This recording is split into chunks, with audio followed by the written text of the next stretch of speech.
my parents were born in the 50s. And then 60s would be my aunties and uncles, the younger ones, the younger generations. And then I have the 70s who are my elder siblings. And then I am an 80s child, early 80s.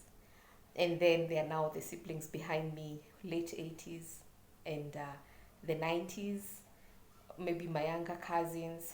And then the 2000s are our children. Hello? Yeah. So when I look at all these generations, it is just so interesting to see how culture has changed. Our African way of doing things just keep on changing and changing too fast. And for some of us, it's a bit difficult to catch up with that speed. So recently I had a discussion with some friends of mine who were telling me, I don't understand you guys. And I was like, even us guys, we don't understand you. Because these are people who are in their mid 50s, right?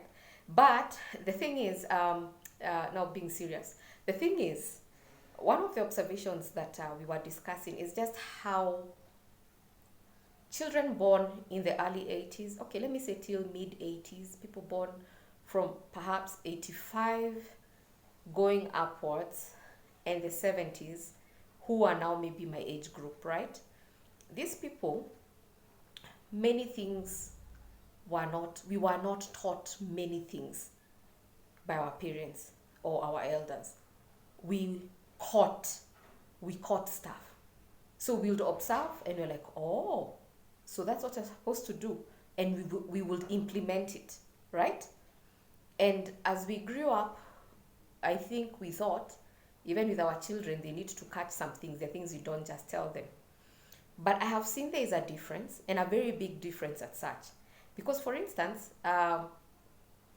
growing up, whenever we were visiting somebody with my mom, I always used to see her go back to her pantry and she would pick stuff. If not that, we used to live, we used to have some vegetables around, maybe we would pick some vegetables and go visit that other family.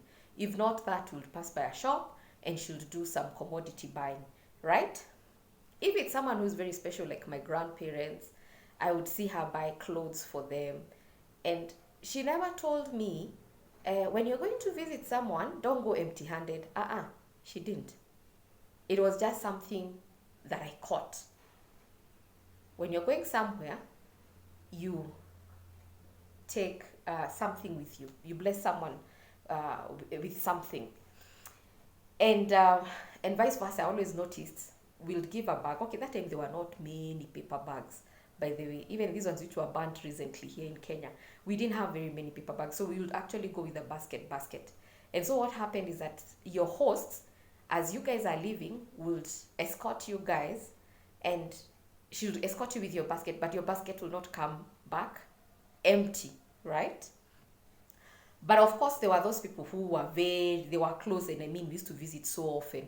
Those ones, she wasn't so keen. We will go there with sometimes something, and other times we'll just go empty-handed. And I mean, we'll also leave empty-handed, because there's a place where now you become too familiar with someone. Some of these things have to be broken. That culture has to be broken. And even with my friends, they are my friends who are their regular visitors, and they know themselves. I feel nothing if I go empty-handed, because they are my friend. I mean, if I'm there last week but one, you get it? Yeah. But there are now those who will have to go in style, right? And then, of course, now, even leaving their home, even if I leave empty-handed, I am happy, because it's not about the commodity there. It's more about the relationship. So there's that we caught. Another thing that we caught was about boundaries.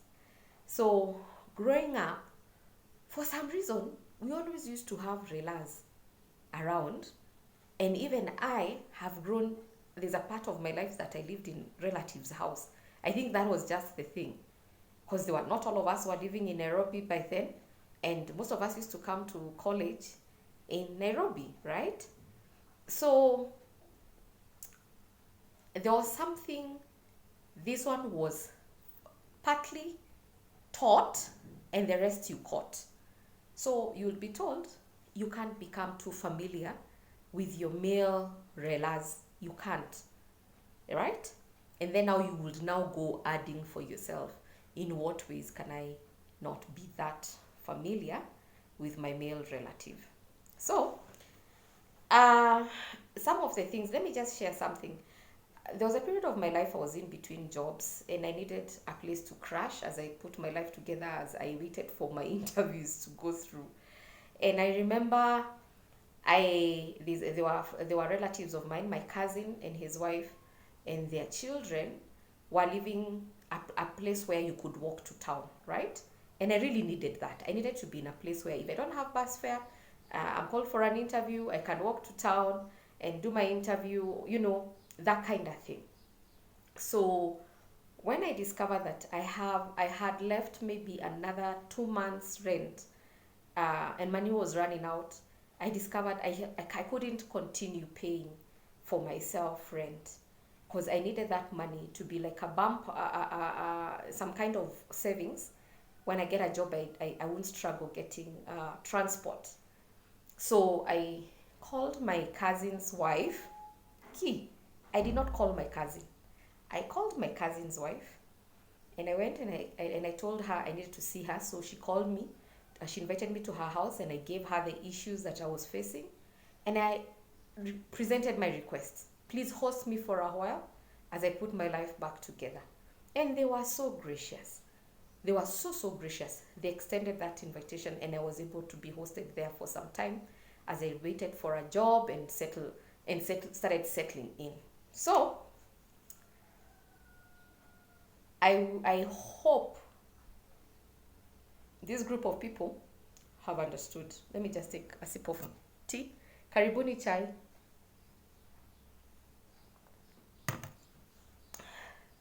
The issue here is I did not go to my cousin. My cousin is my relative.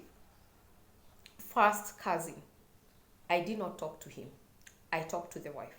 Because growing up, we discover, or rather we caught, the woman is the owner of the home. Yes.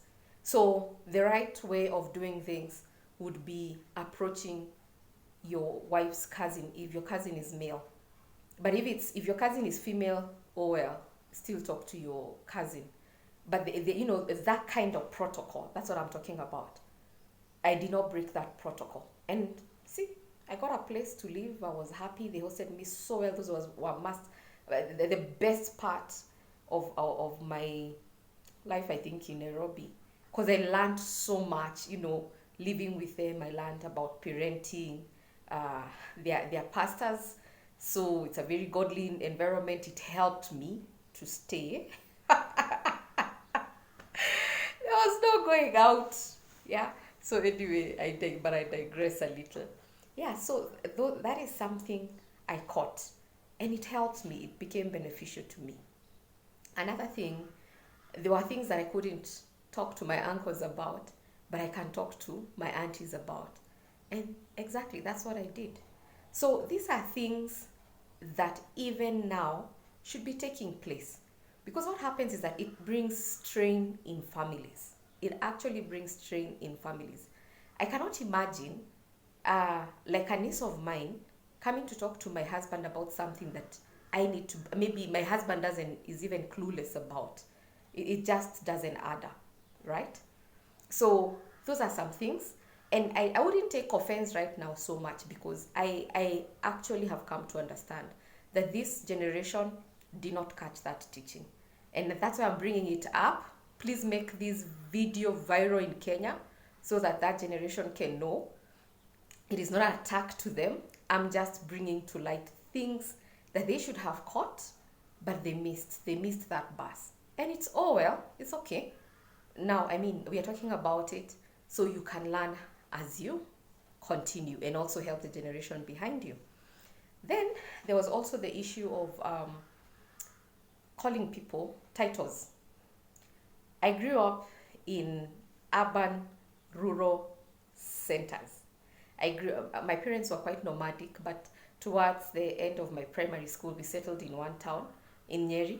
And for those people who are from the Mount Kenya region, they know that people from Madeira County, from Madeira and Nyeri, they are quite educated, very, very educated. And people there are addressed with their titles.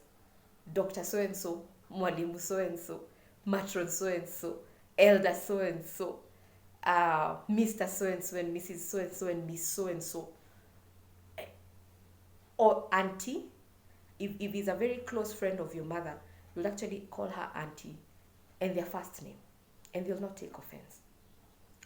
Very, very close family, friends, no, those ones you'll call them Mama so-and-so, but there were not many.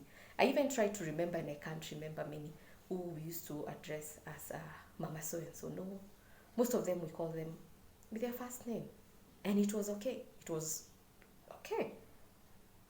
Watu wa Nyeri, ebu tell me whether I'm lying. Am I lying? Especially rural, urban Nyeri. Yeah? So we never call people with Mama so-and-so. Fast forward, I'm now an adult. I'm doing adult life. And I'm in an area where people address each other as Mama so-and-so. Shock on me by calling people with their first with their first names. I got a rude one. And anybody who knows me in those circles, they know me, I'm called Daisy. Yeah, call me by my first name. I'm looking for a title, guys. I think I need to do a doctorate degree so I can just be called Dr. Daisy. I think it's the only befitting one. Okay, because I'm not so sure that I want to become a priest like most of my family members are. So anyway, yeah, so that was one thing that, I mean, you learn socio-cultural, depending with the areas that people are. What do people like being called in your areas? Do you call people Mr. So-and-so, Reverend so-and-so, Teacher so-and-so? Tell me, I'll be interested to know. And now how I've been trying to teach my children to call people with their titles. Because I find it more befitting than calling someone Mama so-and-so. Because can you imagine, you've sent your child to town or to community. Let's if you live in Nairobi, you send your child to community to go and visit the auntie in her office. She gets to community, there are too many buildings, they all look the same. Too many ministries, she can't even remember it was Ministry of Energy or Transport or water where you had sent her. And she's looking for Mama so-and-so. Really? Guys, let's also be a bit realistic. How will she even find Mama so-and-so in those buildings? So some of us, I think, just also accept to be called auntie. Let them know your first name and your surname.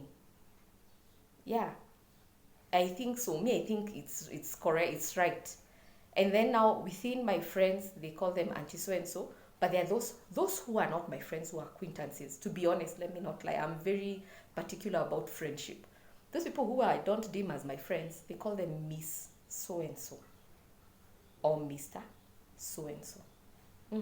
That's what we have taught them with my husband. Because it's just befitting. What's in a name anyway? Right? Anyway, I think I'll end it here. I would like to hear from you about this particular video. Make it viral. Continue. Subscribe. And we'll continue with the soul series now. I had taken a short break. I was learning, and I'm almost done now.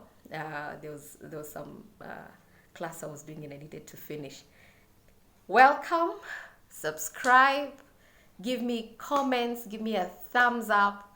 Make the video go viral so that generation gets to know there are some things which are not socially acceptable. And if they want to teach us what they want to teach us in their new generation, I mean, we are all learning. Life is all about learning. Thank you so much. God bless you. Have an excellent new month. Thank you. Bye-bye. God bless.